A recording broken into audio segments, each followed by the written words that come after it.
Welcome to the World Tree Chronicles. I'm Giselle. I'm Chayney.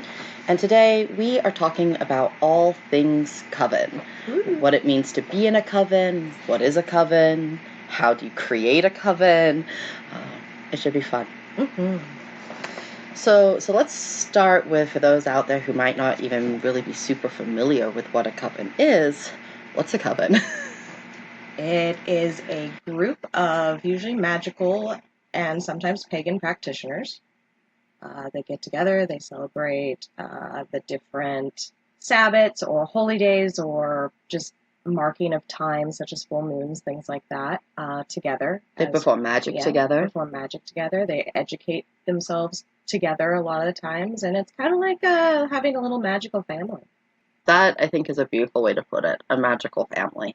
And I also like that you noted on that it's a group of magic practitioners that often are pagan, but not always. And sometimes the word coven ends up being used for a group of pagan practitioners, even if they might not be practicing magic. It's one of these very fluid words. It's being used for a lot of things. And it's one of those, too, that a lot of people have come across are like, oh, well, that's just a group of Wiccans.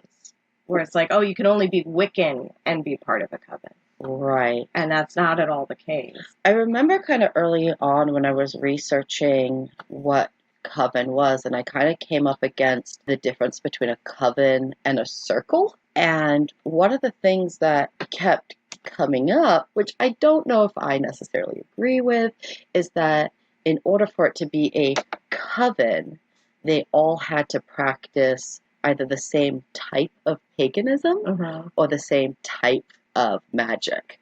Yeah, I remember coming across that a lot too when I was, studying at one point. And yeah, it was one of those things where it's like, oh, well, that's very narrow and exact. And being a leader of an eclectic coven, I don't necessarily agree with it because we have people from all different views of paganism. Right. We have people who lean a bit more Wicca or lean a bit more heathenistic tribalism or even lean a bit more kind of Golden Dawn style. Esoteric, Right, and we do have some people who are a bit more like esoteric New Age in their thinkings and stuff. We're a coven, dang it. Right. Well, and it is too, we are unique a little bit in that way. Like, I know there are eclectic covens, but I know we'll get into that later. Not a lot of them. But there's not a lot of them, and I'm sure we'll end up talking about, like, that later when we talk about creating this coven, but definitely. Yeah. Definitely. So, if we kind of go with the really loose definition of a coven being a group of magical and or pagan practitioners that choose to practice together, then we also have some other names. We like I mentioned earlier, there's circle or grove. That one gets used, I think, mostly in druidry. Yeah, druidry and some like Celtic-based Wicca or Celtic-based practices will adopt the name grove as well. I know that in the Norse, Asatru, heathenistic tribalism practices, their group is often referred to as a kindred. So I think kind of the big thing is like, regardless of which name you call it by, when you are practicing magic and spirituality with a group, especially in a faith like paganism that doesn't have set structure or has such broad variance of set structure, there's like some awarenesses that you need to have. Yeah, no, definitely. And I think part of that awareness is, one, what does the group practice? And two, how is that group structured? Yeah. Because there is a lot of variance in structure within covens. Oh, yeah. Yeah. No, that spans the gamut. Anywhere from all members within the coven, it's completely democracy. They rotate, They vote on everything. It has to be unanimous vote in order for it to pass. To, having a high priest or high priestess or both, and that the rest of the members kind of go down in degrees from there and really not necessarily have a say in what happens in the coven at all. And it's mainly led by that person or people with the high priest or high priestess, and that's it. And I think we see that really commonly coming out of Wicca, where there's the high priest and priestess, and then the priest and priestess class, and then the first, second, third degree, and then the dedecancies that are kind of down here on the bottom working to earn their first degree. And I think it works pretty well in Wicca just because Wicca is actually fairly structured. No, it is. Most definitely. It's definitely a structured religion. I get a little bit nervous when we start seeing that Wiccan-styled hierarchy being mimicked in more loosely based, free-formed covens. Yeah, it doesn't quite make sense to me. Like, it doesn't quite jive. It makes me nervous because I look at it and I'm like, oh, it is so easy for that leader to fall into the ego trap. Oh, yeah. Not good. It's very easy to go from religious leader or religious icon, however you want to put it, to, oh, I know everything and we're going to always do it my way. And getting this ego that is super, super inflated. Oh, yeah. Super inflated. That's it goes with the, my way is the right way. And I've been practicing longer than everybody else here. And I formed this coven and I put this thing together. It's me, mine, mine. Well, and you and I have had that conversation so many times in our own coven about where does the line between coven and cult sit? Right. And when do you find yourself nudging or unfortunately crossing that line?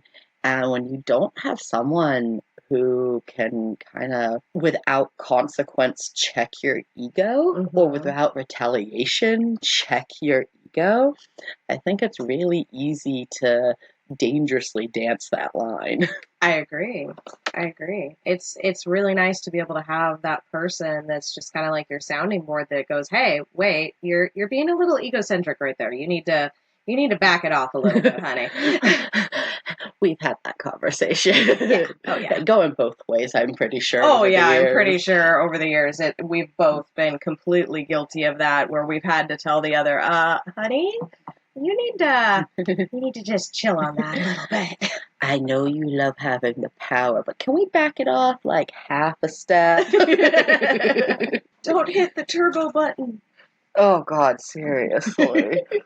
And don't get me wrong, running a coven is not an easy task. Forming a coven. Not for everyone. No. Like, just because you've been practicing like X amount of years and you think you're, pretty solid with your own stuff does not necessarily mean that you should go and start a coven. No, definitely not. Maybe go start like a study group. Yeah. No, that's a great way actually to start with a study group or a topic book, topic group or a book club even. And actually, I love that there is a local group in our area that's called Book Coven, and they are a pagan magic book club, and that's literally all they are, is this book club that talk and share ideas and stuff.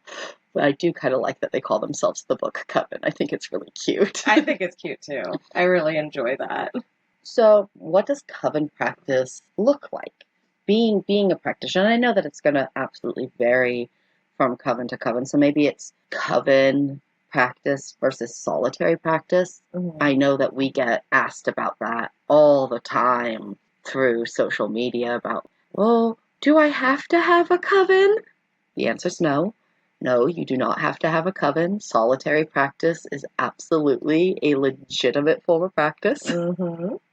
There's some pros and cons, I think, to both sides of either being a solitary or being a coven practitioner. I agree.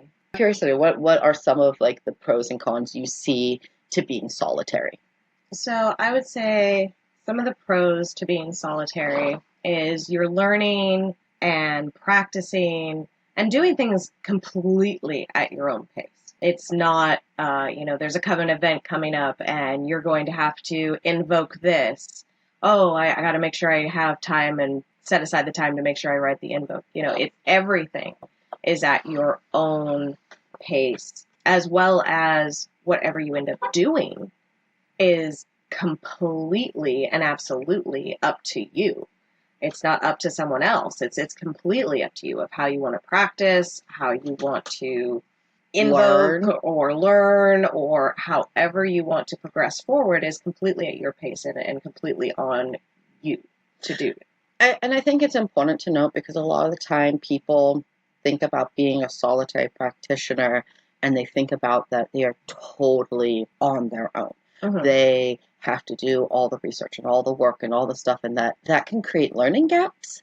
Absolutely. And I think it's important for people to realize that if you're a solitary practitioner and a coven is having an open event, you can go and practice with them. There's nothing wrong with that. Right. If you have a girlfriend or a friend or something who wants to hang out and perform some full moon magic, and maybe she's a solitary practitioner, maybe she's a part of a coven, maybe they just are, right, and they are interested. You can totally do that. That doesn't negate your solitary practice. No, not at all. And I think the really big one is you don't just have to rely on books. Mm-hmm. And I think there's this kind of misconception that solitary pagans, that the only resources they are allowed to have are these books, some of which are horribly inaccurate, and like YouTube videos. Right. You're allowed to go and find teachers. You're allowed to go and find mentors. You're allowed to work with them for, a one-off workshop or apprentice under them for 6 months, a year, that does not negate your solitary practice. No, I would actually put the fact that everything is at your own pace and it's up to you as both a pro and a con, because I feel Absolutely. That it is both. I feel that it's a pro, and I feel that it's also a con, depending on which way you look at it. Yeah, no, absolutely. I think it's a pro in the fact that you have control over your learning. I think it's a con because it can sometimes lead to learning gaps. Right. Well, even just with being able to just have a discussion with like one other practitioner to bounce ideas off of, or, be a little bit of a sounding board is super helpful, especially when you're first learning. You bring up a good point about the working with other people. Mm-hmm. I find that is one of the biggest cons to a solitary practice, is that if that person decides to join a coven at some point, which is totally fine, or even just attend an open event, they can really struggle with holding space and staying grounded and keeping their center Absolutely among the group. Yeah. I mean, it's easy to kind of get centered and grounded when it's just you, and there's not all these distractions or other energies or thoughts or anxieties or worries kind of popping up. But the moment you start practicing with a group, you're not just navigating your spirituality and navigating your magic, you're also navigating social interaction and all the internal processes that come with social interaction. Yeah. All the social anxieties. Some people seriously psych themselves out. Yeah. And it's why even if you are solitary, I do encourage you, whether it's with friends or with local open events, if those are available in your area. And I totally recognize that those options are not available everywhere. Yeah, not for everyone, unfortunately. But, even those who might be in areas where they don't feel comfortable being out of the broom closet, or they don't have access to local groups. If you're old enough, you can travel to an open event. That is an option. And even reach out to teachers. Reach out to see if someone would be willing to mentor you over Zoom. Some will, some won't, you know. But you can still find ways to engage with other people in the craft and share ideas. Yeah, even just with, the followings that we both have on TikTok, we'll go live and literally we'll go live just to answer questions. Oh, yeah. I think we've spent 3 hours just talking and answering questions. It's a big part of what kind of pushed this podcast was people being like, oh my gosh, we love your question time and watching you two banter back and forth on TikTok. Do you have a podcast? The answer now is yes. Right. We can now say that. Which is exciting. I'm happy. I'm happy about that. Okay, so pros and cons of working in a coven. You have to deal with other people. Exactly. Con. You have to deal with other people. Like, there's no avoidance in that. You are practicing with other people. You are socializing with other people. And that can be a pro and it can be a con, depending on you, honestly. Yeah. Well, you and a bit about the group that you're working with. Yeah. It means that the dynamics that are in the group and that kind of thing. Absolutely. I mean, it's amazing in the fact that if you have a group of people that are on the same page and are knowledgeable and can do the workings, holy cow, can it amplify your magic? You can do magic that you cannot do as a solitary practitioner because it's not to be meant to be offensive or gatekeepy or exclusatory. It's absolutely just, you cannot raise that much power on your own. No, yeah, absolutely. It's just like you can only make so much volume with your own voice. But the solo singer versus the choir. Exactly. And that's really what it is. It's the solo singer versus the choir. And even though a solo singer, some of them can really belt it out, especially those opera singers, you still put them in a group of other opera singers, it's still going to be louder. Right. And yeah, we can use tools to amplify our solo voices. We can use tools to amplify our solo magic. Yeah. But it's not always going to be enough. Yeah. We've experienced that with dealing with bottling an entity. Yeah. Where the two of us together wasn't enough. And we had to pool on some of the more advanced members in our coven to be with very clear instructions and all be on the same page before we started so that there wasn't like instructing during the ritual and we could all just do the magic that needed to be done. And it did. It took, I think it took 4 of us in that case. Yes. But some of the people even that I follow on TikTok who have talked about it have had situations where they've needed a dozen people to deal with whatever magical BS they were dealing with at the time. Yeah, no, absolutely. Huge pro to a coven.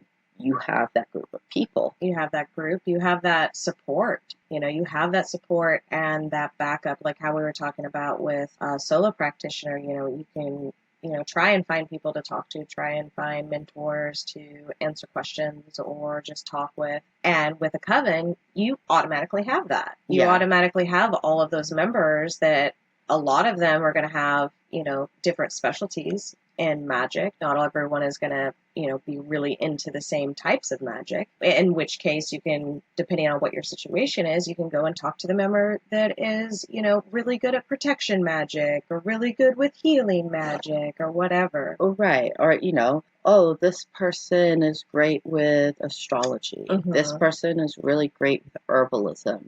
This person's really amazing with ceremonial magic. Like, the diversity can be really nice. But it's also, important to note that there's a little bit of you're only as strong as your weakest link. Yeah. Which can impact magic. If someone is having a really off day, but they still choose to show up to the event and they haven't been able to settle themselves and center themselves before the ritual, they can end up being an energy siphon and siphon off some of the power that was meant to go into that spell work. Absolutely. That can be a con.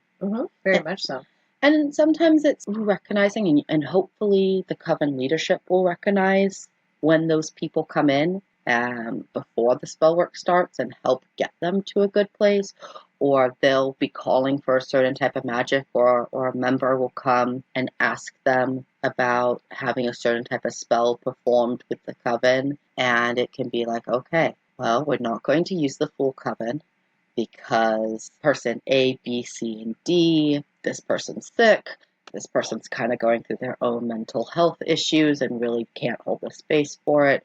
These guys have been in the coven less than a year and genuinely just don't have the skill level for it. And you hope that your coven leadership knows the members, knows their interests, knows their skill levels, has a decent enough understanding of how their energy levels are, and are in consistent enough communication with them to know when they're sick, when they're in the middle of breaking up with their significant other, when they're with whatever it might be, that creates these circumstances where they might not be the best people to pull from. Right. And I think that's actually really important as a coven leader as well, is to kind of at least have a basic knowledge of what's going on with your members. You know, even when you're not getting together and practicing, you know, because you're not going to get together and practice every day. At least most covens don't. I don't know one coven that would be able to actually pull that off. Serious. But weekly, if you are like tiny and really organized. Right. Or just like a group of friends. Right. Where it's like, oh, we already got together on Saturdays for game night anyway. Let's make it coven night. Well, and then we'll do games after. And this is where, like, for our coven, thank the gods for Facebook. It helps so much. Because that's what we use to coordinate. And even some of our coven members who are like, Facebook. Like, okay, we'll at least check in on the messenger. And we just know, like, okay, we have to message them this event when we put it up on the coven page. Right. And luckily there's not too many of those that we have to do that with. But no, having the Facebook groups and the messenger groups with coven as coven leaders has definitely made it so that, one, we're in contact so quickly and so easily. And so regularly. And so regularly with everyone that we have a pretty good idea most of the time of what they're going through, what they're doing in their lives, things like that, to where we can go, yeah, we're not going to contact member A because they're sick. We're not going to contact member B because of this, you know. Right. That we have that ability. Well, and even knowing ahead of time of like, oh, okay, these couple people aren't going to make it to ritual this month. So-and-so ended up having to work. It helps whoever's running, whether it's us as priestesses or one of the coven members taking a turn to run a full moon. The person running the ritual knows ahead of time how many supplies they need to have together. You know, do you need 1 bottle of wine for libations or 6? You know? Right. Let's face it, we have some coven members where the answer is 6. Yes, there are. There definitely are. And that actually made me think of kind of a con that goes with being a coven practitioner versus a solo practitioner, is you might be put into rituals, or that coven might do a particular style of ritual only that's not your personal style, not how you tend to practice, and things like that. So that can be a big con going into a coven, especially if, let's say, you're an eclectic pagan witch, and the coven you're looking to join or looking to be a part of is mainly just Wicca, or, you know, mainly just heathenistic, or whatever it is. You make such a good point there, and I think that really goes into a question that we get asked. I swear, every time we go live on TikTok, every single time we're live on TikTok, at least one person asks us, how do I find a coven? Yep, how do I find a coven? Ooh. That's a big question. But I think that goes into it. It's like finding a coven, there's twofold. There's how do you find a coven? Right, just to begin with. Near you. Yeah. And in some areas it's easy, in some areas it's really hard. And that's unfortunately the answer we always have to give is, well, that's going to really vary where you live. There might be a lot of covens in your area, but there's a lot of covens that are underground still. Yeah, that they have very exact members and they don't replace their membership very often. Or they don't even advertise their existence. Right. Maybe because they just don't want to. Maybe because of safety. Like, I realized pretty quickly what an anomaly our coven is, even in our area. And we're in Western Washington, where there is a very large, very out of the broom closet, plethora of wonderful, lovely people. Plethora of pagans. Yep. Plethora of pagans. And there's book clubs and there's meetup groups and there are quite a few covens in the area. But before starting our coven and becoming a coven leader, I had no idea how many covens were in this area because they were underground. And the only reason I only knew of 2. Exactly. And the only reason that I know of as many as I know of is because I run a coven and networking. Exactly, a networking. So we end up networking with other leaders and you kind of find them. But I wonder how many of those pagan, coven, kindred leadership we would actually, or even existences of, we would know if our coven wasn't so open. Yeah, I'd probably still be with that too. Maybe a few more because there's been a few things that have come out, like the book Coven. That's a more recent addition. Coven of the Blue Star? Yeah, Coven of the Blue Star is a newer edition. And so there are some newer editions. So maybe I would know about the newer editions, but the older ones that I didn't find out about until, we were an organized coven and started networking and talking with other pagans and witches.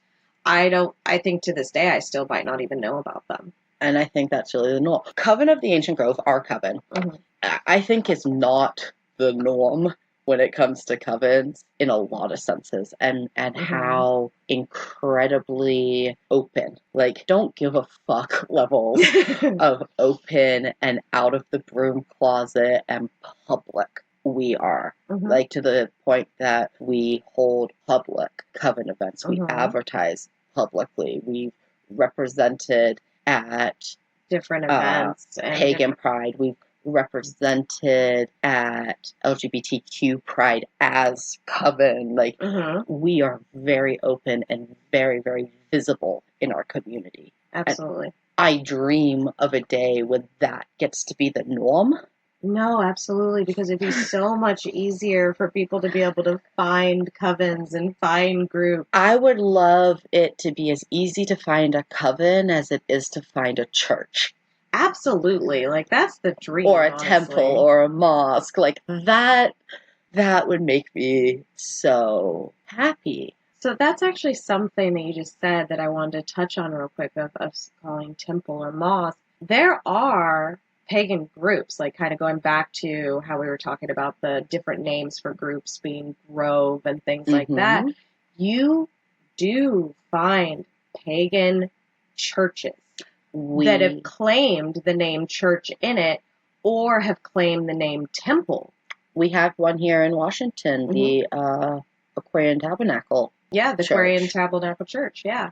I believe they're predominantly Wiccan. Yeah, it is predominantly Wicca based, and it's actually their U.S. group. It's kind of like the ADF and things like that, where it's throughout the country. I don't know if it's outside of the country, but I know it's within the country. And yes, it is primarily Wicca.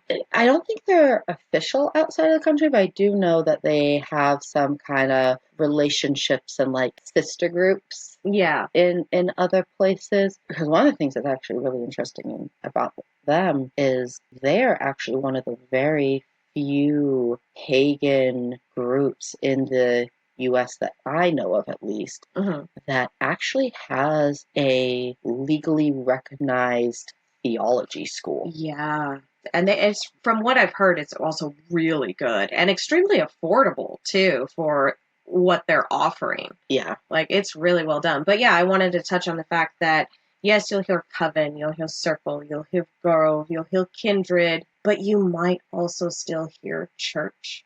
And you might also still hear Temple. Yeah. And referring to a pagan group as well. That's just something to be aware of. Yeah. So as far as like, I think just finding a group in your area, wherever that area in this beautiful world might be, one, understand that there genuinely might not be any groups in a drivable distance to you.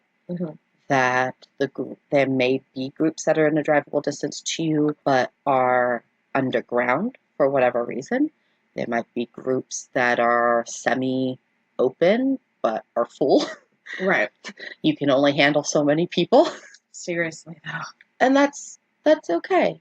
Don't feel invalidated in your solitary practice. You are just as valid a practitioner if you're practicing solitary or in a coven. And I think that's really important for people to remember. Absolutely. I mean, yes, we have our coven, but I've been a solitary practitioner much, much, much, much, much longer than I've been a coven practitioner. Well, and not only that, even though that I have a coven, I maintain a very strong solitary practice. Yeah, so do I. So let's say that you're able to find one. Well, how do you look? If there is open ones in your area, Facebook groups, meetup groups, Witchvox, which used to be a website, but now they're transitioned completely onto Facebook, but they're still an amazing resource. If you have a local metaphysical shop, if you have a local kind of sells herbs and crystals, new age kind of shop, you can totally inquire there and see if they know of anything local. Yeah, because they usually become kind of hubs of networking to a certain degree, even if that's not what their purpose was. Like, because there's going to be all kinds of people coming in there, and they will get those questions. They will get those questions of, do you know any local teachers? Do you know any local groups or covens or study groups? We have had so many people sent to us, thanks to Maggie, this wonderful woman who runs a local metaphysical shop in our area. And when we formed our coven, we had been kind of teaching some workshops in the back of her store. And she overheard and was aware, and we talked to her about what it was we were doing. And she absolutely wanted to promote us. We even had, we're an open enough coven that our coven has business cards for people to be able to get a hold of us. Which was honestly partly her idea, too, because she's like, can you get me business cards or something? So that I can send people to, and it just had our Facebook page on it. Yep, and an email. Yep. And that was it. And that way local people could get a hold of us. And she sent us so many people. She let us advertise our open rituals. She let us advertise the classes that we taught and continue to teach. And she would send us people. And she would pre-vet out some of the crazies. Which, when you're living in Western Washington in certain areas, you kind of have to do that a little bit. It's appreciated. Well, honestly, it's not even Western Washington. It's everywhere. Everywhere has their crazies that walk in off of the street that are questionable. Those are kind of some of the ways you can find if there's a coven in your area. Now, there's a difference between finding a coven and finding the right coven and the right coven for you. Yeah. Because just because there's a local coven does not mean it's going to be a good fit. Yeah, no, absolutely. And it could be, multitude of things of why it could not be a good fit. There's how far away do you have to drive to, their coven location in order to practice each time? What's the age demographic what's of their the group? Age demographic? Are they primarily Wiccan or are they something else? Which tradition are they practicing? Yeah, which tradition are they representing and practicing? As well as personality. Do you get along with these people? Do these people make you feel at home? Right. Do you feel welcome? Do you feel comfortable? Do you feel safe? Those are all really, really big ones. I think also along with that is, do they charge coven dues? And if so, how much are they? Are they affordable? Right. And it's not uncommon for a coven to charge coven dues to help, buy candles and ritual supplies and things like that. In fact, it's actually more common, I think, nowadays than it's not common. Yeah. Some of them will have dues or they'll have donation. Yeah. Some of them do it that way as well. But having some sort of financing, like you said, to get candles or incense or whatever supplies you're going to need on, the relatively regular basis to be able to practice. But it's also, you need to make sure that those dues are reasonable. If someone's being like, oh yeah, it's $50 a month dues for this coven, you need to start questioning things. Yeah. And I also think that there should be transparency in it. If you're a member of a due-paying member of a coven, you should be able to go, hey, I want to know how the money is being spent. Right, exactly. Did you really buy that Ferrari, or... The line between coven and cult. That's one of them. Here we go again. But on that note of donations, because some do it by donation box, if you are a solitary practitioner who is either interested in joining a coven or just would like to go to an open ritual or maybe Sabbath celebration of a coven, consider planning to bring a little something to donate. Yeah. It could be a couple dollars. It could be $5. It could be a little box of tea light candles. Right, yeah, just something to show your appreciation and to be like, look, I know a lot of work goes into these things. I know these things aren't cheap, and I want to show that I appreciate. Rituals cost money to put on. They do. And it's one of those things, a lot of covens who do open events might have a little donation box. Mm-hmm. Some might sell tickets, and if they sell tickets, well, that's how you're donating and how you're paying that's how you're helping out. Otherwise, find out who is running the ritual, who is running the coven, and you can always just go up and thank them and offer them a donation in person as well. Yeah. No, that's always an option. But just being able to show your support to the fact that they are providing an open ritual or a study or whatever it is. It's good pagan etiquette. It is. It's very good pagan etiquette. I think of how if you travel, it's so common that if you travel to go visit someone, you bring a gift. Mm-hmm. And same thing when you come back. When you come back, you bring gifts for your friends from when you were gone. But it makes me kind of think of that to a certain degree, of just that kindness and showing, a gift for a gift. Absolutely. I think in addition to the fee structure, addition to the practice, addition to the do you click with the people, you should be able to ask questions. Ask a lot of questions. Yeah. See if they have open rituals that you might be able to attend to see if you like the group before you come. And if you do find one and you are interested, have a conversation with the leadership of that coven and ask them, what is the structure of your coven? What is the dues? What is the expectation of the members? Mm-hmm. What does the process of joining this coven look like? Yeah, most definitely. Yeah, they're not going to teach you their special rites and rituals and stuff like that until you're in it, and it's unreasonable to expect them to. But having a basic understanding of their structure, their expectations, how they support their members, I think is a reasonable thing to know before jumping in. No, I entirely agree. And I would even say, going to the point of, maybe invite a member or a couple members occasionally out for coffee. Yeah. Try and get to know, especially some of the, higher up members if you can, because they're going to know the most when it comes to the coven. But even just a coven member that you just feel like you click with and go, hey, would you like to come out and have coffee with me? And just get to know some of the members outside of the coven. Well, and go in with the understanding that this coven is your spiritual group. And yes, you want to click with them. Like, you don't want to have conflict and be like, oh God, every time I see this person, Right. That creates a bad experience for everybody involved. But also with the understanding that these people don't have to be your best friend, that you might not socialize with some members of Coven outside of Coven events, and others you might click with, and you guys might hang out every weekend. But know that that isn't an expectation. I have never been a part of a group, maybe there are some out there, and that's another thing to watch out for, I guess, too, where that is the expectation. That it's the expectation that you have to be best friends with every single person. Does that become click, cult, or coven at that point? Clicky cult coven. A clicky, culty coven. Stay away from them.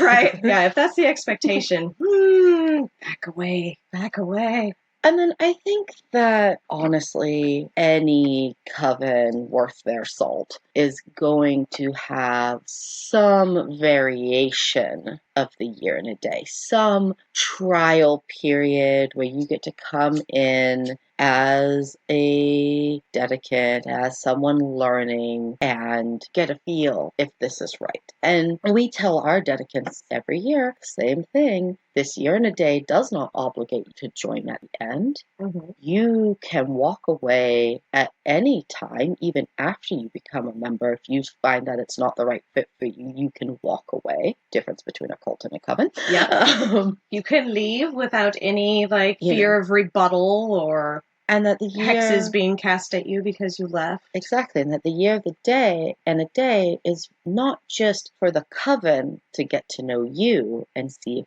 you're a good fit for them. It's for you to get to know the members of the coven and see if they are a good fit for you. No, absolutely. It goes both ways, and I think that's something that's forgotten a lot, that it's more about, they always think it's more about the coven vetting you. Right. No, you're vetting them. You're vetting them at the same time, and don't lose that. Don't lose sight of that. I think that would be a big piece of advice because we can get caught up in, especially if you've been solitary for a while or you're a beginner and you're a little nervous about what your knowledge is and things like that. You get caught up in during the dedication to a coven of, oh, I have to be the perfect member. I have to make sure that they vote me in at the end, and it's almost becomes almost like a sorority, right? In a way where you're on a sorority full of energy sensors who can see, who the good ones can see through your bullshit and the facades you're putting up for them anyways. Yeah. I find there are more covens that are going to respect you if you just genuinely are you than if you try to be what you think the perfect pagan looks like. Exactly. I would much rather you're you, even if that means that you're not going to be a good fit. Yeah. Because I don't want people to not be themselves. Exactly. Because we do call it, kind of our magical family. And in a lot of ways it is. And yes, there are members that irritate me from time to time, but like we're any all good humans. Sibling would. We're all human, and we're all going to, irritate back and forth occasionally. That's going to happen. Yeah, absolutely. But I want the people within the coven to be them genuine selves, even if that means that they're going to irritate me. Yeah. Because I want them to be who they are, not who we think they want them to be. And I think another big one to watch out for when you are trying out for a coven. Coven tryouts. Coven tryouts. Broom flying, casting, cauldron spell bubbling. Forget the cauldron spell bubbling. Can we make cast iron cauldron care on the requirements for tryouts? Oh. You must know how to care for cast iron. You must know how to care for cast iron, and you must know how to snuff a candle with a snuffer without dipping the snuffer in said candle. Because that's the thing that happens all the time. All the time.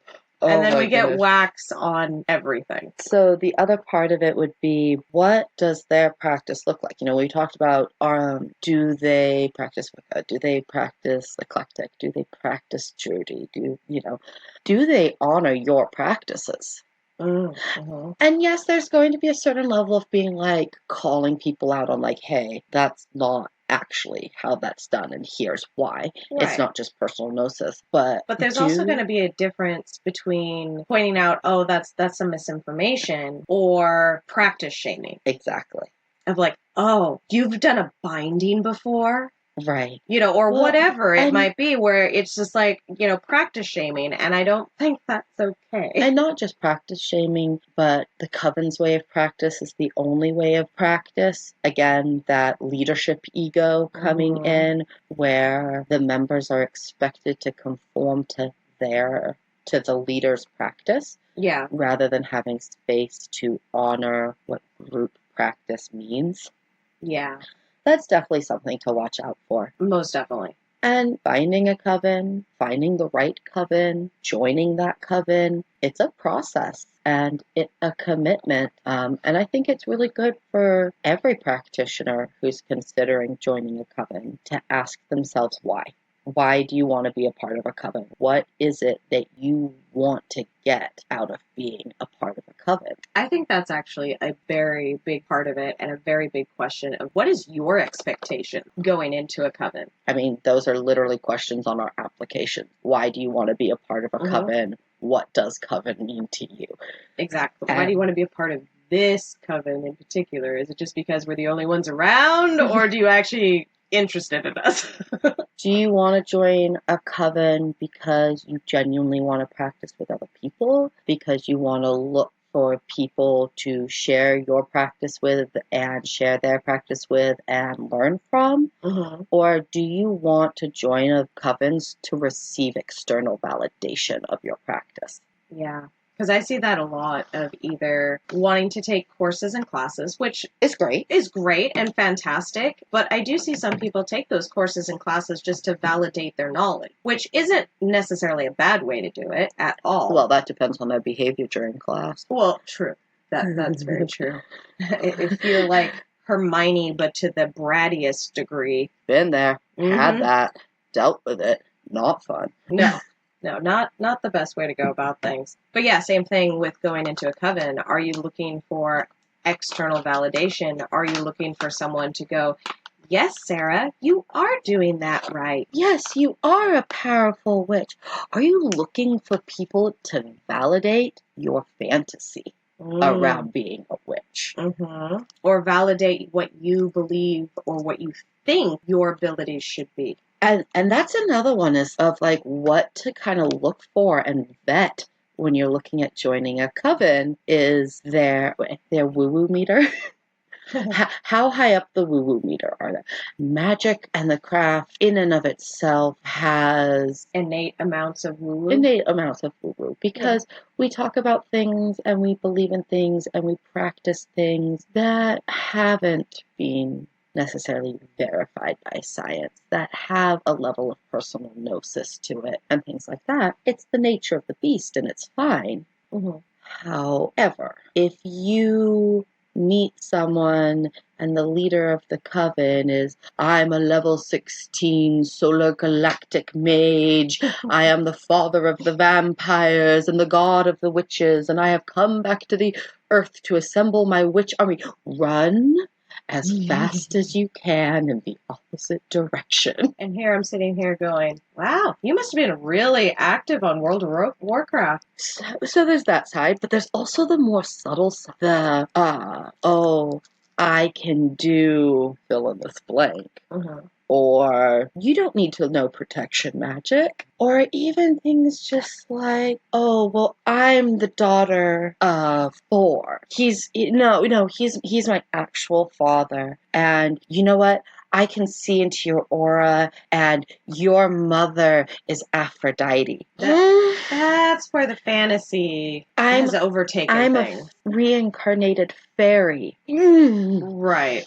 There are these senses of fantasy and these senses of desire and escapism that have tangled themselves into the craft in a difficult to separate way. It's not impossible, but it is definitely difficult. It is.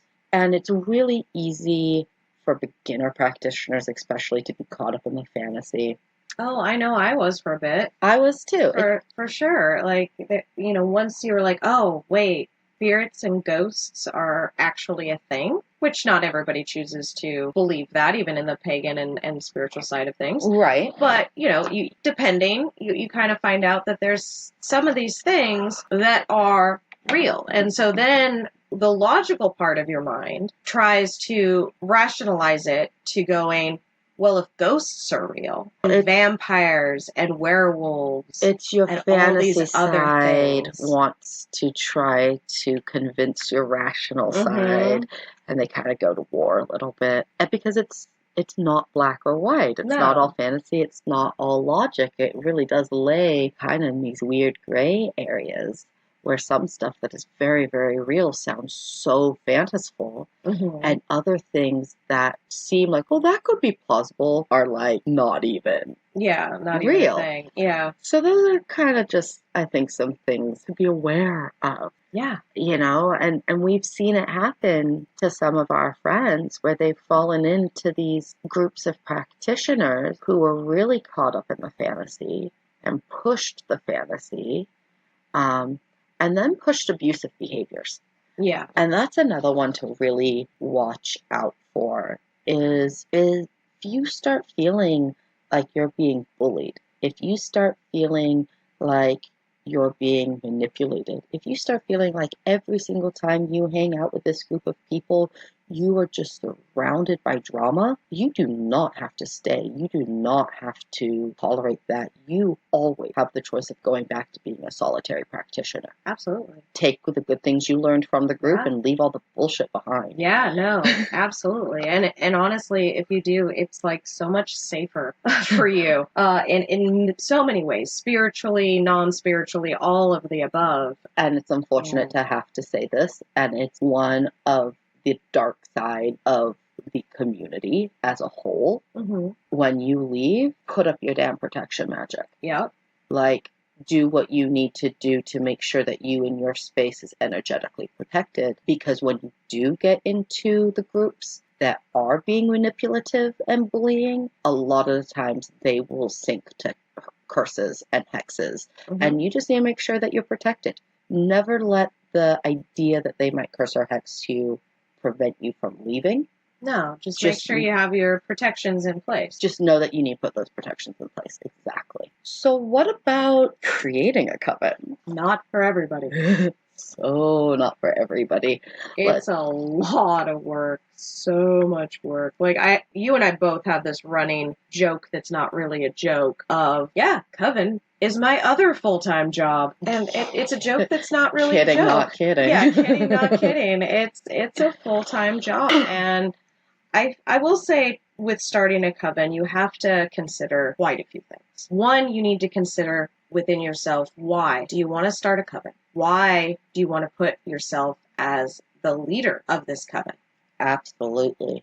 How are you approaching this? Yeah, how are you approaching this? Are you approaching this as a servant of the community? Or are you approaching this as an external validation and wanting, the power, the strength, the titles, the ego inflation, the external validation. Yeah, that can go along with it. And I think anyone that is looking to start a coven or start a magical or spiritual group together really should take time and answer those questions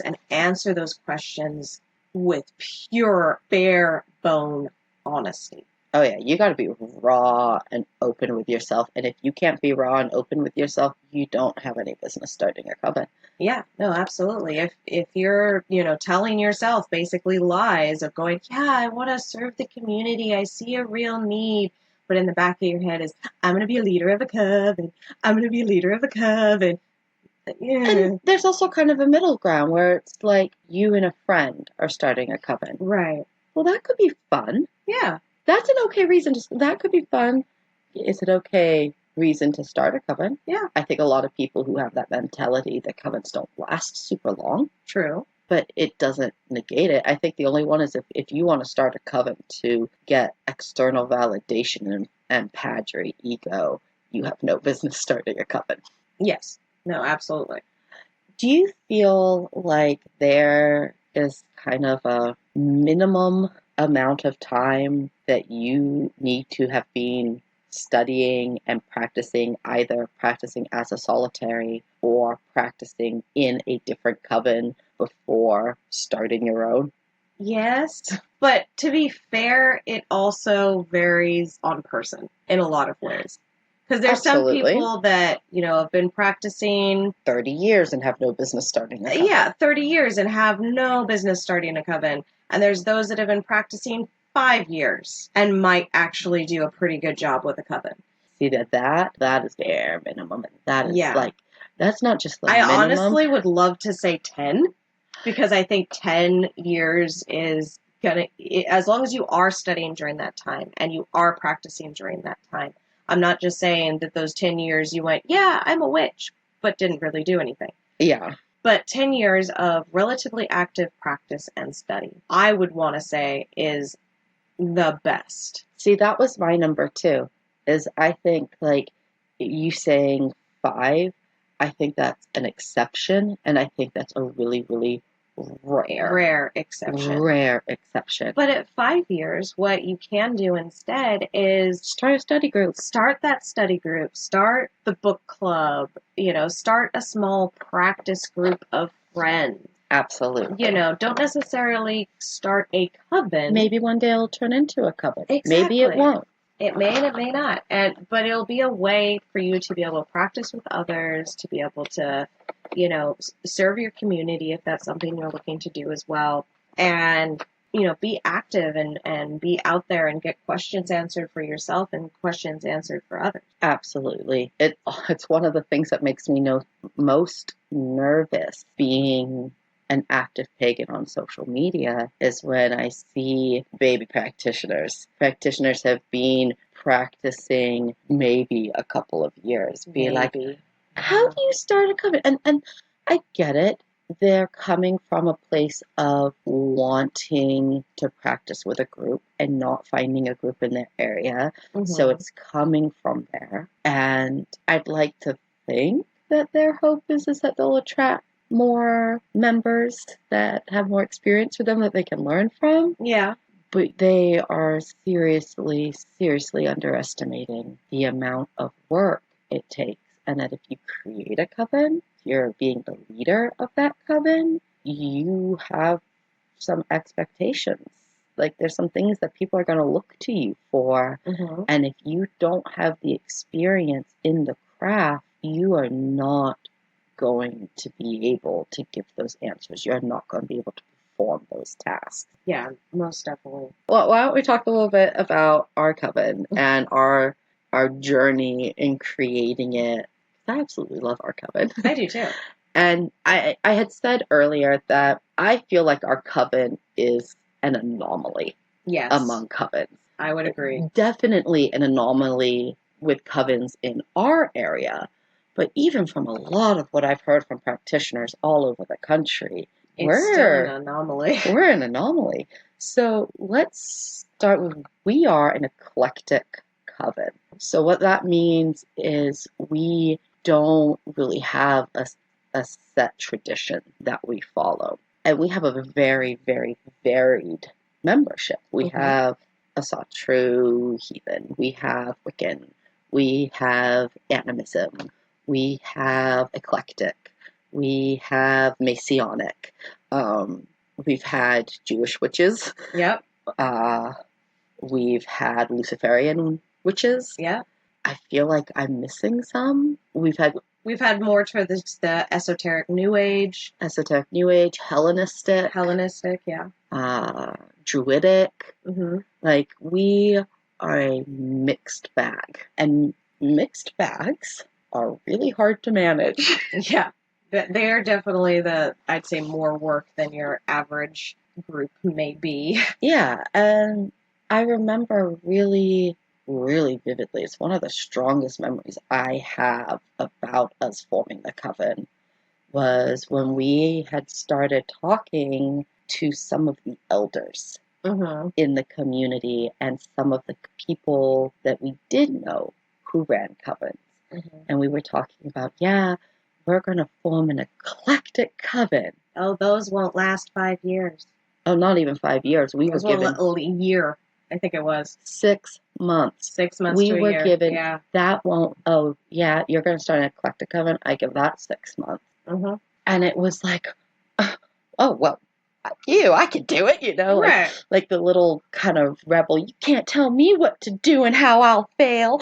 Right. Kind of spouted up, and I mean, thank goodness, because now I understand why eclectic covens have the highest failure rate of any type of coven.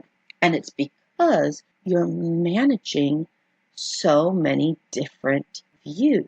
Yeah, the diversity.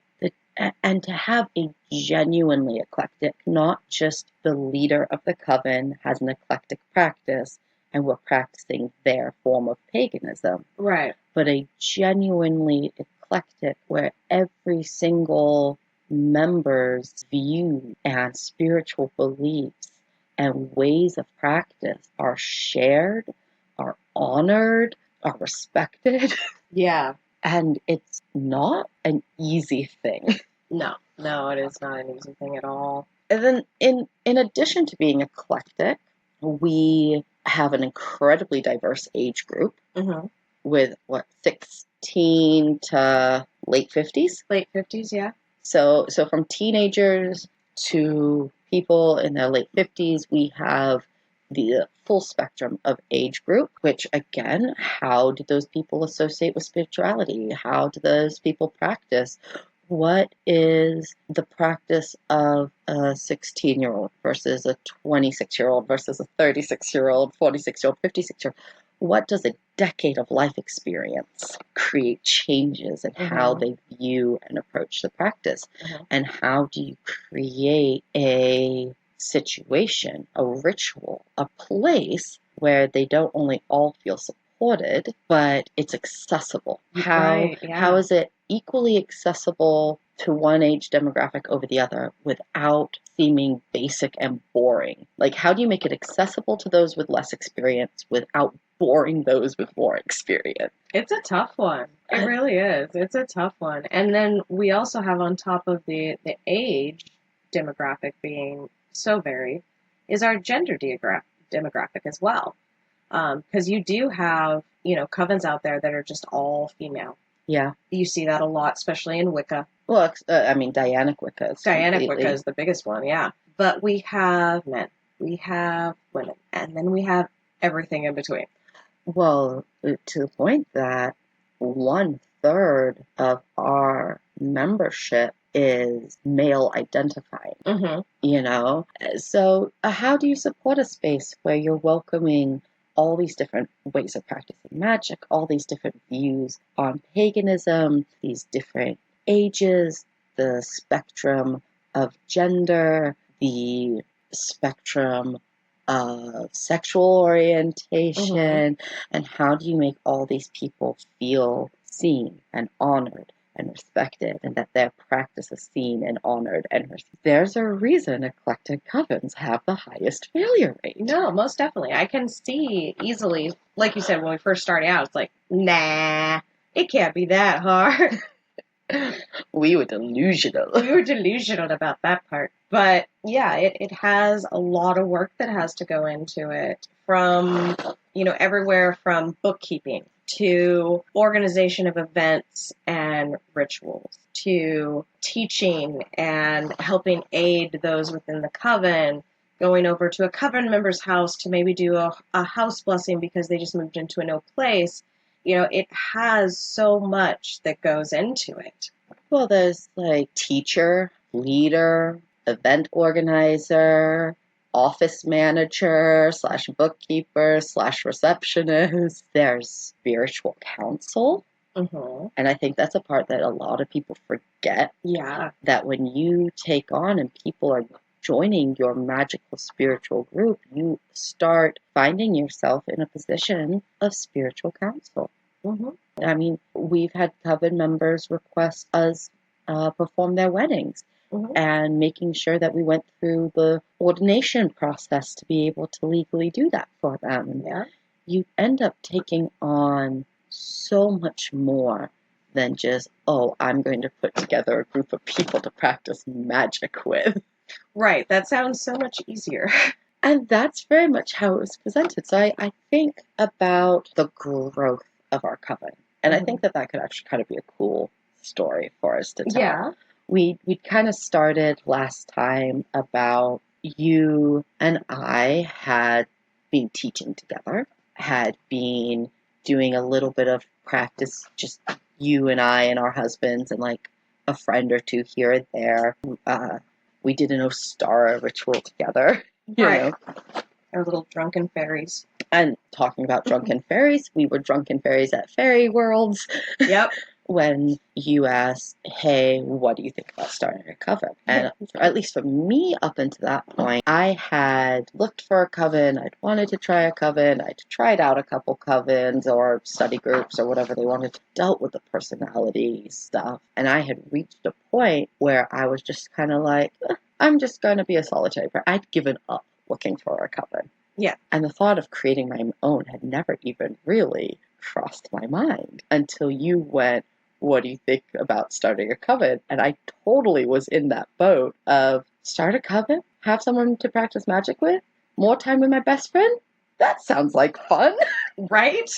Well, and the funny thing is it wasn't even my original idea either. When I had presented that idea to you at the festival a few months prior, one of my teachers from a coven that I had done a dedicancy with had come over, and they were helping us put new home protection up on our new apartment. And at one point, she goes, you know you're going to have your own coven, right? And I just kind of looked at her like, okay. You know, in my head, just kind of going, well, that could be fun, but... And then she had, you know, I'd expressed that I'd missed them because I missed seeing them all the time while going through the dedicancy. And she was like, well, you know you're going to have your own, right? And that's where I started doing some of that soul searching that I was talking about earlier. It's like, do I actually want to have a coven? Do I really want to be a leader of a coven? And then started digging in even more into just the community here and seeing how there was such a lack of any coven or any teachers or really anything. I mean, we'd already experienced that lack of the teacher thing. We were one of the only people really actively, regularly offering workshops in the offering workshops in the town we lived in at the time. And so I started doing some of that soul searching, and I realized right away, I was like, this is not something I can do on my own. Nor did it feel right to do it on my own. And I started going, well, out of the people I know who might be interested, or who would I actually want to do this with? That being the bigger of the two questions, I think. Yes, that honestly being the bigger of the two questions of who do I think that I could partner with, who would be honest with me, who I could be honest with them, and we could, you know, make this happen. And you were my first thought of it. I'm like, oh, Giselle probably would. Giselle's down in Oregon. That's right, because I was working in Southern Oregon at the time. And I'm like, well, I know they've been thinking about moving back up here, and I'm going to see them this summer. I'm going to ask her this summer and see what she thinks. And then that's how that got to you at the festival of going, hey, Giselle, what do you think about? I was like, yeah, absolutely. In the fun of the festival, like, not even really giving it much mind of the fact that it was kind of like oh, that would be fun one day when we live near each other in some distant, slightly untangible future. That only happened to be about, 6 months away in all reality? Oh, less than, because Fairy Worlds happened in like August, September, yeah. August or September of that year, and by January 15th, so like 3 or 4 months later, we did end up moving up. And then you and I were just sitting on the couch watching telly one night. You guys were giving us the crash pad landing spot while we figured out an apartment and stuff. And we were just talking, and I don't even remember exactly how it came up, but one of us was just like, hey, so that coven idea, were you serious? I think that was you, honestly. I think it was you that turned to me and were like, remember that coven idea we talked about at the festival? Do you really want to do that? Yeah. It was kind of like do you? Yeah. Let's do it. Let's do it. And I mean, the next day. The next day, we sat down with our computers and notebooks. And started doing it. And what we did know is that we wanted to create something that we had never seen or experienced before. We had both tried a couple different covens, tried a couple different study groups, tried a couple like working with friends, stuff like that. And it always felt, there was always something missing, something lacking, something that wasn't a good fit. Yeah, something that just wasn't quite right. And at least for me, I knew from day one that I wanted to create a coven that hadn't been seen before. Yeah, and we started that even with just, the first thing we sat down to decide is, what are we going to call it? Yeah. What are we going to call our coven? Nobody told us that figuring out a name for a coven was going to be a multi-day process. Yeah. And not because we couldn't come up with one. No, it's because we were either trying to figure out what, symbology we kind of wanted to be represented in the name. Yeah. Along with, even talking about, do we want to call it a coven? Do we want to call it a grove? Do we want to call it a circle? Which ultimately we ended up with 2 out of those 3 that I just mentioned. Yeah, because growth. Well, I think one of the big things was that we had been teaching out of a group called Seedling Grove, which you had founded beforehand. And we really wanted to keep the grove aspect. We really wanted to keep that kind of imagery of a grove of old trees out in the forest with the witches at midnight. Right. The witchy nature. And a few names got tossed around and rejected. And then you had tossed out Coven of the Sacred Grove. Mm-hmm. And I dug it. I'm like, oh, that could be a cool one. And we both really, really liked it.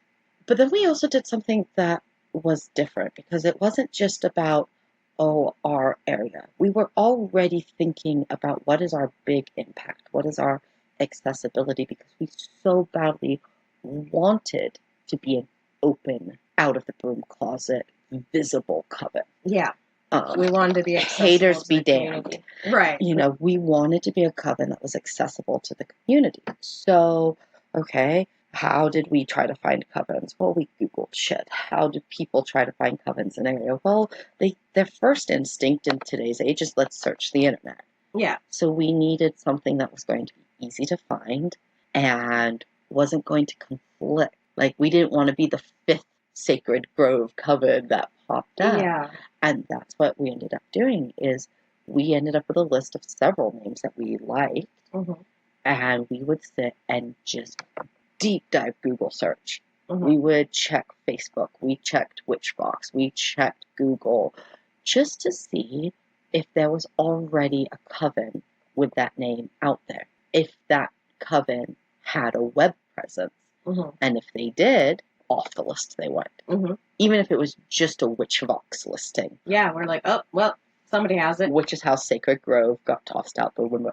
Yeah. And I remember you being so frustrated and upset about that. Because we had both been like, yes, I think that's the one. And then we had gotten so fixated on that being the one that we kind of got our heart, well, at least for me, I'd gotten my heart set on it. And then when we find out that it's already used, I was like, yeah, because they had it on Witchbox and they had it on Facebook. Yeah, at the time. And I mean, they were private, closed groups on Facebook to boot, but we're like, nope, that doesn't work. And so we kind of ping-ponged back and forth for a couple days and researched and finally settled on Coven of the Ancient Grove. And it's so funny because now I cannot even picture us being Coven of the Sacred Grove. It's like, oh, that's it. No, that's not right. It's so funny, too, because in paperwork and stuff, even to this day, if we go back to the beginning, there's things that say Coven of the Sacred Grove, or sacred is crossed out, and ancient is written on over the top of it. And I always look at it, and I'm like, that doesn't look right. Oh, that was the original name. Right. Okay, I remember why that's a thing now. I know. I'm so happy with the one that we settled. Me too. So we settled our name, which was a process in and of itself. And then we started looking at some nitty-gritty, because we looked, and I think we realized right on that even though it was like, oh, this is going to be fun, that, this is also going to be a lot of responsibility. And it's going to involve people outside, the 2 of us and our husbands. Right. So we're a group. Well, what do we need? Well, what is our purpose for starting our coven? And we created a mission our statement. Coven has a mission statement. It does. And I love it. I do too. I love the fact that that's a thing. Yeah. Totally. Okay, we've got our purpose. We've got our name. We've secured an email. We've secured a Facebook page. There's nothing on it, but we've secured the name so that no one else gets taken away from us. Right. It's my precious. Absolutely. And it was then some fun things like, okay, well, what do we want? Oh, we're going to have chords. Yeah, let's have chords so that we have something to denote our coven members. What are the colors going to be? And then What's the Coven totem going to be? Coven should have a totem. And I remember doing a lot of research about how to start a Coven. And some of these things were things that they had suggested. And it's like... And I remember totem was one, and I had actually watched this video. It was a YouTube video. And it was honestly, it was a group of teenagers. Which at first I was like, okay. And they were doing a YouTube video about how they had formed their little Coven. And it was just mainly they're just little, tight-knit group of friends. Right. And they talked about how, just like we are right now, how they had come on a name and then how they had decided on the totem. And I remember watching it and I'm like, totem for a Coven. That's kind of cool. Because it can kind of go in and reflect what your totem or what your Coven represents and how it is. Like for them, they had chosen a butterfly. Okay. Which I thought was actually fantastic for them because they were young, they were still developing, they were still blossoming, they were still growing.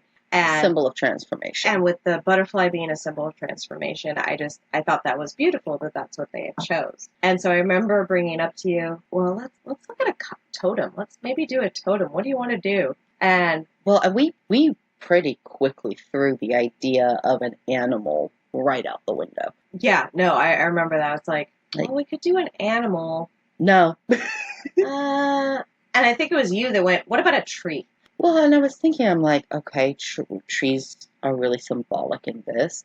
The colors that we've picked are very tree-esque with the silver, the black, and the green. And our name is Coven of the Ancient Grove. So what about tree? What about the world tree? And then it turned into, I like that. I like it. Well, what about Yggdrasil? And at that time, you and I both worked with the Norse, we still work with Norse deities. Yeah. And Grassel. We had, I remember kind of have a conversation back and forth, like, well, is that going to isolate us? Is that going to peg us as too Norse? What is this going to mean for us? And eventually that is what we said hold on, is using the Norse name for the world tree.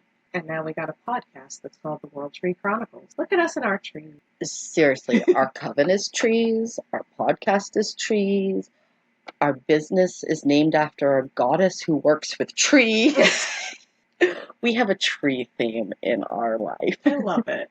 I love trees. And so we kind of did the fun part, create the totem, create the logo, create the chords, the name. We went into bylaws. And I feel like I might have been the one who suggested that, but I'm not sure. I'm not sure because I had a copy of the previous Coven that I tried to join their bylaws, and I remember having those in front of us.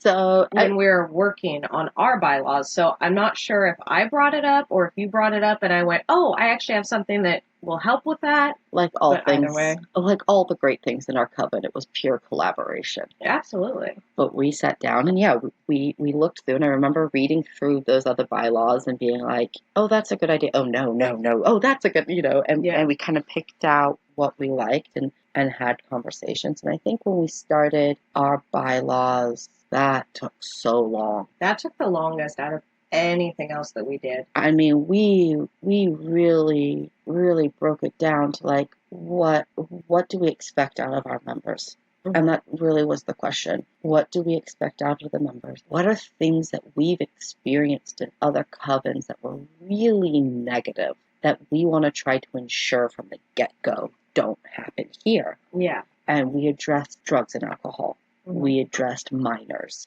We addressed attendance. We addressed dues. We addressed dress. Yeah. And not so much in like here's the stringent dress code, but it's like, hey, we don't practice skyclad. Yeah, we don't practice skyclad. We ask you to show up presentable, clean and presentable. And I think one of the things that we've done that really has had a strong impact is that we haven't allowed our bylaws to become a static document. No, it's been something that we've continuously updated because once a year, usually in January after the first of the year, we pull them up and go, okay, is there anything in here that needs to be changed or added to, or just do we need a whole new section on something? Could this be worded better? Is this actually outdated and something that we thought we needed and in 5 years we've never ran into? Yeah. So every year we sit down and we've reviewed and we've edited.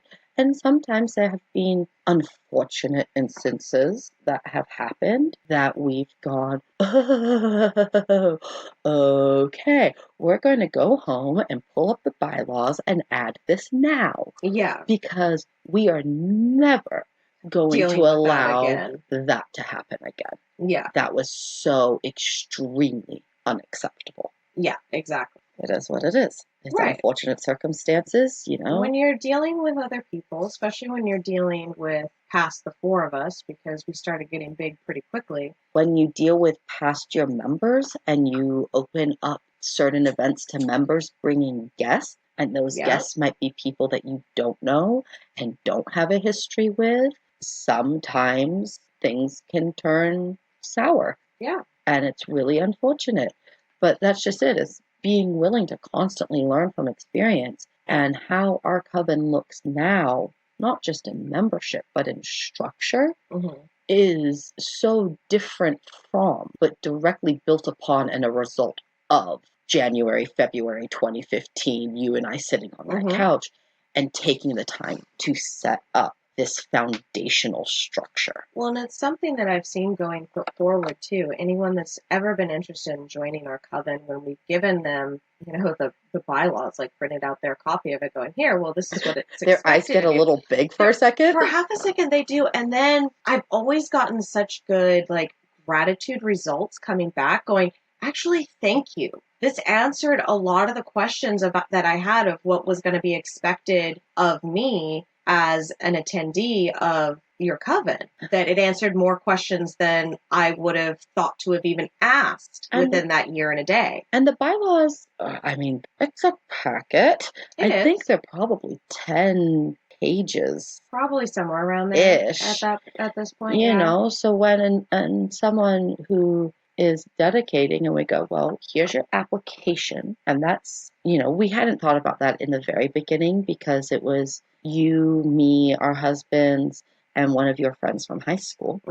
We hadn't thought about dedicancy. We hadn't thought about that. That came a year later. Yeah. We had to get after some trial and error. We had to get our feet under us and have some trial and error with this group of 5, with some people being allowed to kind of hop in and out.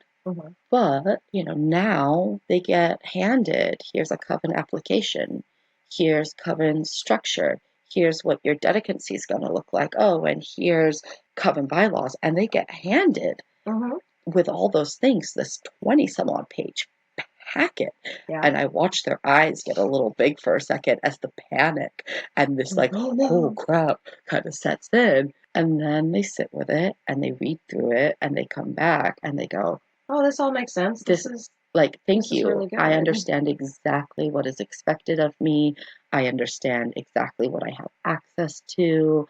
I know what to expect in my dedicant. See, oh, those questions were great. It allowed me to reflect and kind of get a better understanding of what my practice is. Well, even just having one of the policies that we have in the bylaws that just kind of came to mind is the fact that we have an open door policy. Yeah. The open door to both of us as the co-priestesses of if you ever feel uncomfortable or if you're having an issue with a member or anything, come to us. Don't feel like you're going to get, shat on or anything like that because you come to us about something. And I just remember, especially with the younger members, really appreciating that, oh, if I feel uncomfortable or if I feel a little harassed by someone or whatever, that I can say something and it's not going to be looked on as, well, you're the newbie and we've known that person forever. So it's your word against theirs. Right. No, it's going to be, we're going to listen. We're going to respect you. We are going to take what you're saying seriously. We're going to have a conversation with you. We're going to have a conversation with this other person, and we're going to act as mediators to help resolve this issue. Yeah. I think a really, really good part. And I think the other part that got put into the bylaws that a lot of people have respected, especially some of the older members, is it lays out incredibly clearly how decisions for the coven are made by the coven. Yeah. And how that works. Bylaws. Don't let it be a static document, but have them. Yeah, no, it's It'll help you so much going forward if you're starting a coven. Like we said, we look at ours and review them, once a year to just pulling it up if something happens and comes to mind. But have them, they're going to be a great place for you to start and a great place for you to be able to say, hey, yeah, this is what our attendance policy is. This is what we expect of our members. This is what our dues are. And not just so that potential members or members know what is expected of them, but the other thing that the bylaws do is it gives you a consistent thing to be held accountable to. Yeah. And you have to hold yourself and your members to them, and your members will hold you to those bylaws. Like, you don't get to be exempt from them as leadership. Right. And just because you're the one that wrote it in there doesn't mean you're exempt from it. Exactly. So from this kind of sitting and these really nitty-gritty kind of work, from there to now, like I said, it looks so different now. Mm-hmm. Completely came from experience and being stubborn as hell and not quitting. Yeah. Because we absolutely could have failed in that first 6 months to a year. Yeah. We had people inquiring about joining Coven, but we had no dedicancy structure.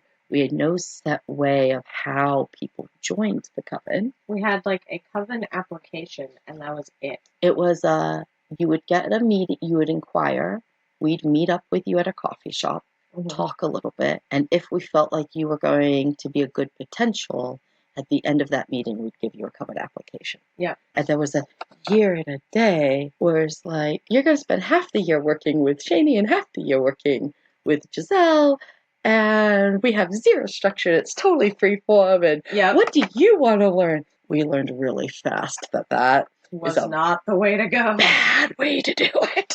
Yeah. A really bad way to do it. Don't hand a Coven application to someone that you just met for the first time. Oh, not just that. Structure your dedicancy. Well, yeah, no. And that too, of not having the free-form dedicancy, is having structure in it.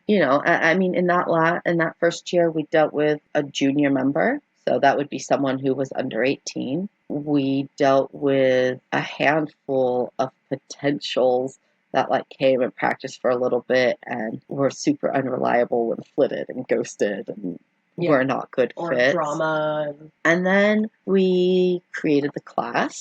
And with the creating of the 101 class, that was partially created because we had went through a year of people being like, oh yeah, I've been practicing for this long. I've been practicing for a decade. Okay, cast circle. Oh, I don't use that I don't know how. Well, why not? Right. Okay, so you don't cast circle. What do you do to denote the start of your rituals? What do you do for your protection? Yeah. Just couldn't hold space, didn't meditate, didn't know how to write a spell, these things, and we realized really fast, ooh.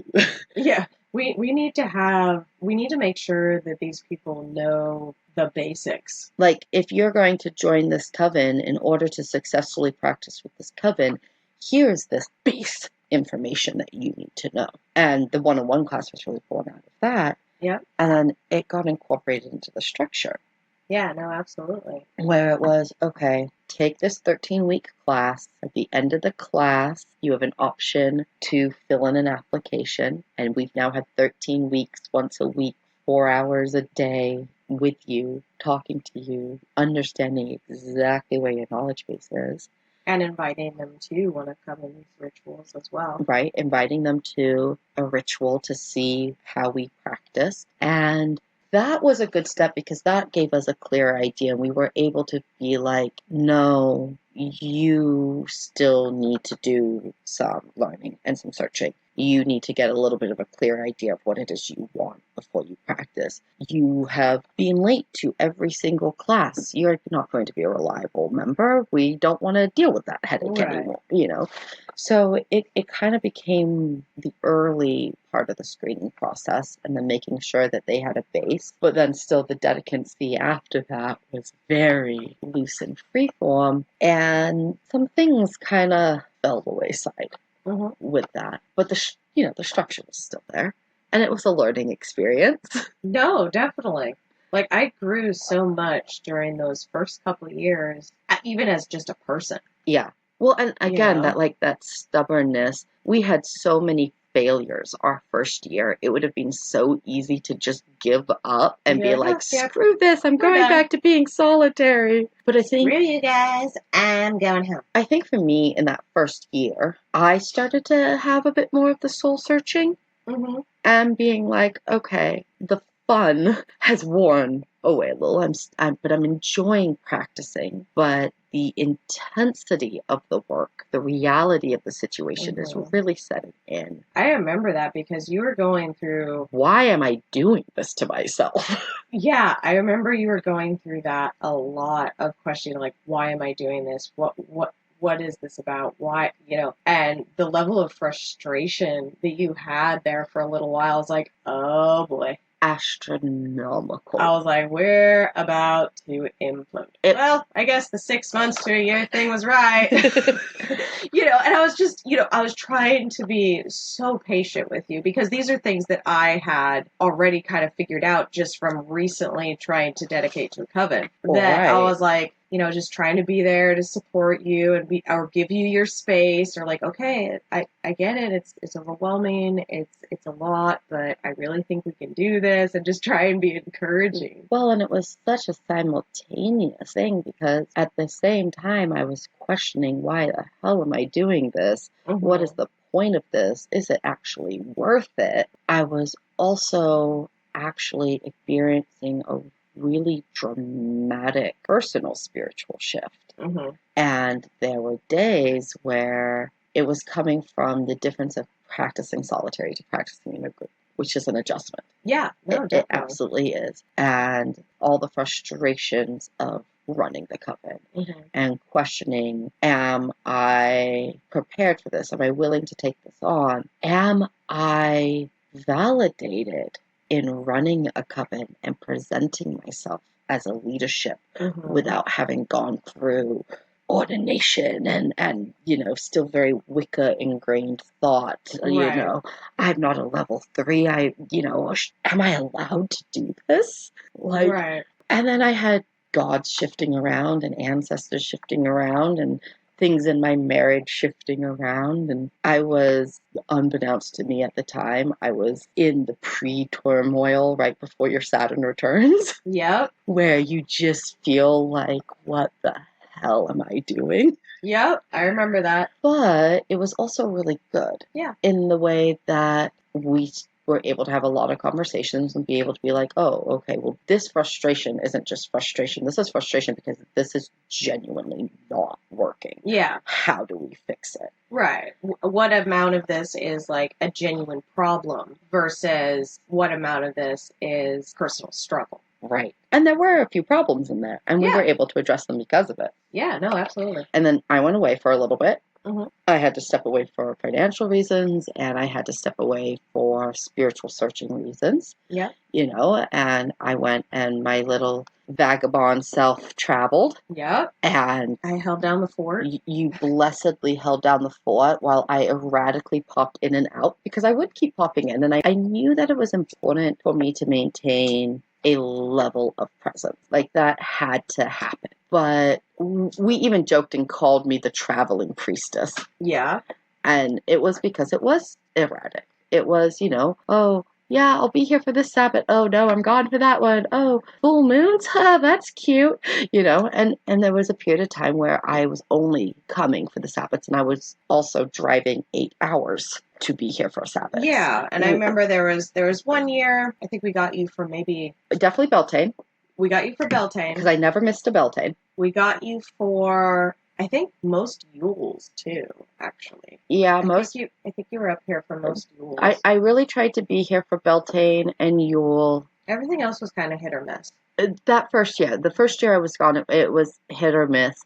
But I made sure, and we were still really small then. Yeah. So it wasn't as big of a deal. So it wasn't as big of a deal. And whenever I came back, I was bringing fresh ideas and fresh knowledge, because I was out visiting with other groups, going to festivals, tracking down other teachers, and I was bringing back into the coven just hordes of information. Yeah. Like new ways of thinking about things and doing things. And I kind of went on a like spiritual info search to bring stuff back, not just for myself, but for Coven. And then in that second year, when Coven was getting a bit bigger, it was, okay, every Sabbath except Litha, I'm making the 8-hour trek up here and being really present, knowing that at the end of this period of time, I'm going to be shifting back up here permanently. And I thought it was really, the part that I found really funny about the whole thing was when I was teaching the 101 class, especially that first year that you were gone,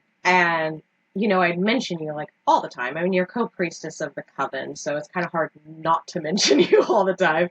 But they're just like, who's this like Giselle? Does she actually exist, or is she a figment of Chayney's imagination? Like, that was always the running joke, is that, you have a co-priestess, air quotes, you know, and it was just always kind of the running joke. And then you would show up after, like, you know, months of not. Right, and I'd show up and it'd be like, oh, by the way, there's all these crystals, and oh, by the way, let's sit down and have a discussion while I go through this notebook of stuff, because oh, hey, while I was gone, I went to this workshop, and oh, by the way, while I was gone, I went and had a chance to go sit in and listen to an Okinawan shaman speak, and oh, by the way, let me just info dump on you guys before I poof again. Yeah, and everybody's like, oh, wait, she is real. Wow, she knows a lot of stuff. Well, and the only reason I know is because I did do that traveling. Yeah, I know. And I was able to step away a little bit, and I was able to gain a little bit of perspective. And then I came back and went, okay, I truly understand why I'm doing this. I truly understand what it means to do this. I truly understand how much I love this. And I understand that it's not where it should be. Right. Here's my thought on how to get it to where it should be. And we formalized a proper year and a day structure to our dedicancy. Yep. Making sure that we still honored a space where they got to focus on something that they're truly interested in. Yep. But, you know, we made sure, let's make sure you know how to write your invokes and have your invokes written. Yeah. Let's make sure that you know how to hold space. Let's give you a meditation base. Raise energy. Let's give you a raise energy. Let's teach you how to do protection magic. Let's run you through all these different things. Let's make sure that you know and have conceptualized your own understanding of spirit and divinity, so that you aren't just conforming to our practices, but you're holding your own, and let's support you in the growth of your own practice. And I think that's so huge. And I don't feel like that's given enough light in Coven practice, or in what you traditionally hear about Coven practice. Because you always hear about Coven practice coming together as the whole. Well, yeah, but the whole is made up of parts, and those parts have to be spiritually healthy and spiritually supported as well. Absolutely. You know, it's not just about the whole, it's also about each individual person. That's a really, really big one, for sure. Because, I mean, that's something that you and I have said since we first started Coven, is that we do expect members to have a personal practice and to maintain a personal practice, and not just have the practice of Coven. We actively encourage it. And support it. And when people are like, oh, you know what? I want to learn about puppet magic. We're like, okay, come over. We'll have tea. We'll do a little workshop on it, you know, or I want to learn about this. Well, and we structured not only were we structured in a dedicancy, but then we also structured in some levels of further learning, where we kind of took the Wiccan idea of having levels and the degrees, and we went with that classic 3, 4 if you count a dedicancy. Right. But we only push the first one in the dedicancy. Yeah.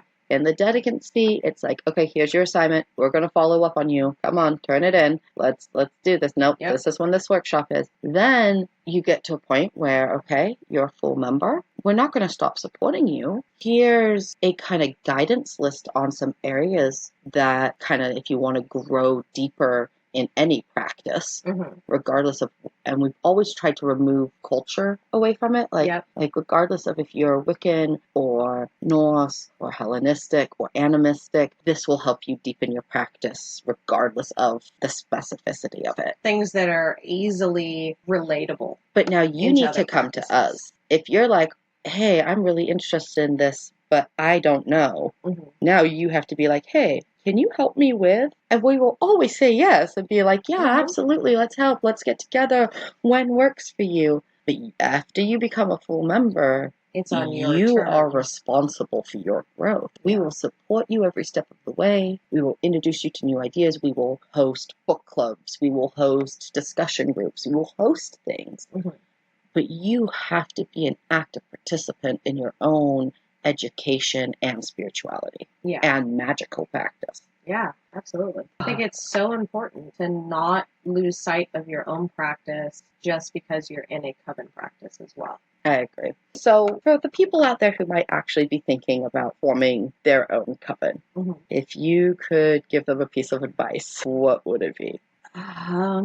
I think it really comes back to that soul search why you want to make a coven or why you might want to be a leader of one. I really think that's my biggest piece of advice is really be honest with yourself, brutally honest with yourself about why you're doing this and realize that you are making a commitment. If you're the leader of the coven, let's say in 3 to 5 years, you're like, I'm done. I don't want to do this anymore. Well, that's kind of unfair to all the people that... Do you have someone in your group who can step up and take over? Can someone take it over, or is it just... Did you prepare them well enough that if someone wanted to, they could step up and take over? That as well, yeah. But it's really that soul searching of why do I want to be a coven leader? Why do I want to make this a thing?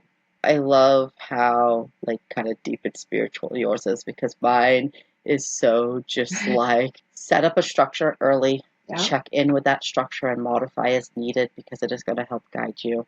And you are not prepared. No matter how prepared you think you are, you are not prepared for the amount of stuff you become responsible for. And I'm not just talking energetic and physical or spiritual, but physical items. Yeah. Objects, items. Invest in a cabinet or dedicate an office room or something, because if you run a coven, you end up with stuff. Yeah.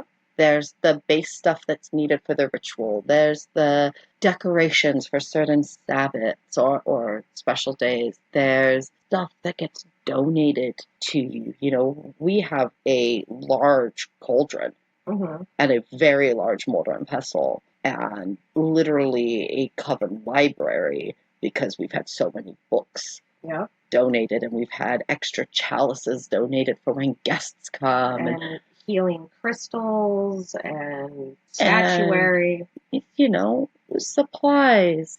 As simple as the candles and the candle holders to the extra craft supplies from last year's corn doll making that you want to hold on to for next year's corn doll making because it costs money and you don't want to waste the stuff.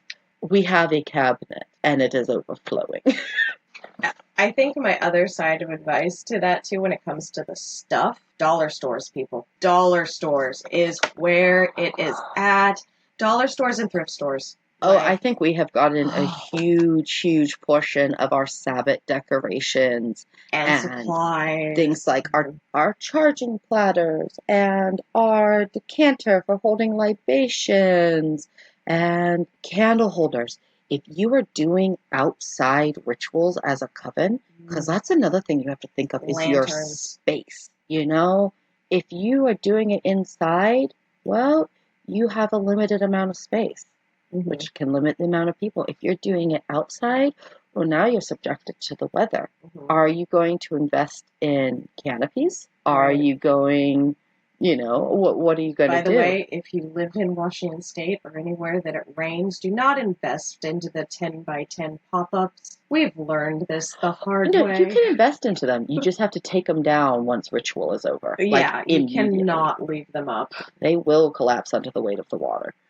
Or snow, depending on location. And at this point, like, just to give perspective to people that are out there, our coven has 20 members. Yep. And between our members and our dedicants. And ourselves. And ourselves. From our original 4 to the people we've added over the years, there are now 20 of us. We have 2 10 by 20 canopies that get butted up right side by side to make a 20 by 20 space, and that's what we need to host that.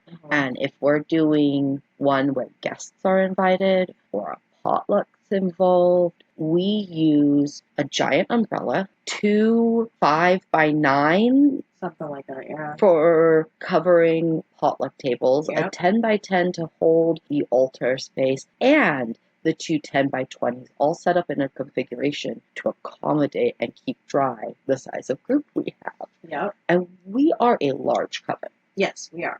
Absolutely. That also comes from being as open as we were. Yeah. And are. Yeah, no, absolutely. I mean, traditionally, covens will end at usually 13 is the given number that's like kind of the traditional. That's like the old school classic number, and how much of that's based in reality and how much of that's based in Hollywood, I'm not really sure. Yeah, not 100% on that one, to be perfectly honest. But, I mean, it's a good number, honestly. But it also comes down to, and that's going to also be something you have to ask yourself, of how open you want your coven to be. How accessible do you want your coven to be? And how many people do you think you can personally handle? The benefits of having a co-priestess or co-priest or a co-person. A co-leader to help work with is that you can handle a larger group. It's much easier for us to help lead and handle and care for the needs of 20 people because there's 2 of us. Exactly. Now, I would not want to do 20 people solo. No. Ooh, that would be a lot. Yeah, no. It would not be 20 if I was the only one running this coven. I will tell you right now. It would not be that big. I'd be like, sorry, you guys are going to have to wait till either people leave or die. There's just not room. Yeah, absolutely. Well, I think we're coming about to the end.